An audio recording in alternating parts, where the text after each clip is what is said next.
Now on a very spooky ABC News Live weekend set, the Halloween trend that's just scaring up a big reaction. I'm learning about it right now as we speak here. This is the rise of trunk or treating, where kids can load up on candy in parking lots instead of going door to door. And it has adults saying, boo. Some pointing out how ghosting on the Halloween tradition misses the whole point. This, as a Halloween spending, it's just expected to reach record highs this year. Retail analyst and financial expert Hitha Hirzog is here to break it all down for us. It is so good to see you. It's good to see you too. It is.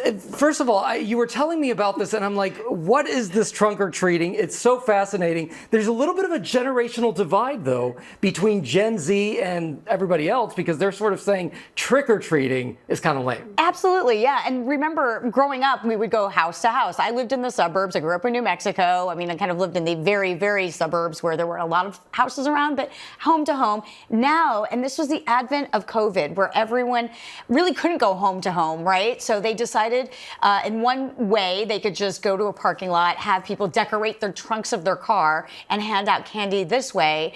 And it's kind of stuck. People are saying, you know, this actually works, and maybe we should just do this. It's safer for the kids. They don't have to cross the streets by themselves. They don't have to go to, you know, spooky homes or, you know, have that maybe layer of safety. But you're absolutely right. Generations, you know, here's the sort of generational divide. The older generations, I don't want to date ourselves, but I think some of the parents are saying, you know what? Part of the fun was going home to home and seeing the decorations and getting sort of spooked out. Yeah, absolutely. And you know, what's interesting though is even though they're not necessarily wanting to trick or treat the traditional way, they're still spending a lot more. In fact, they're actually leading Halloween spending, right? Oh yeah, absolutely. So overall, this is the big stat. $13.1 billion is expected to be spent on Halloween from Americans, right? This is up from last year's spending, which was $12 billion. Now, the real breakdown, $4 billion on costumes, $4 billion on decorations, and $3.9 billion on candy. I'm sure I'm part of the 3.9 on the candy spend.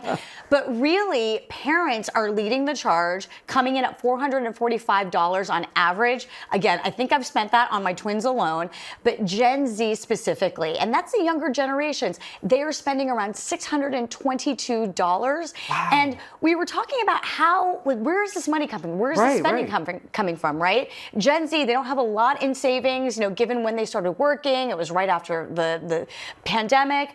And a lot of them are doing buy now, pay later, using things like Afterpay. Really?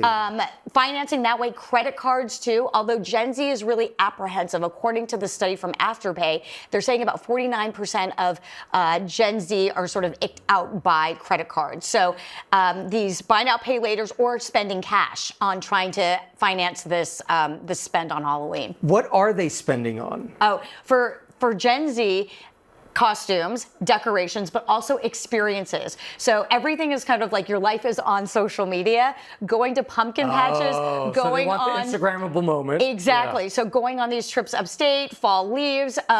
Think about that including into the Halloween spend. So it's not just about candy, costumes, and decorations, but also the travel time to get to somewhere to take those pictures. Oh my gosh, Hitha, it's so great to see you. I can't wait to see you trunk or treating in the city. Well, I don't know about that. Let's go to a tree trunk somewhere. Come with me. We'll go together. Thank you so much.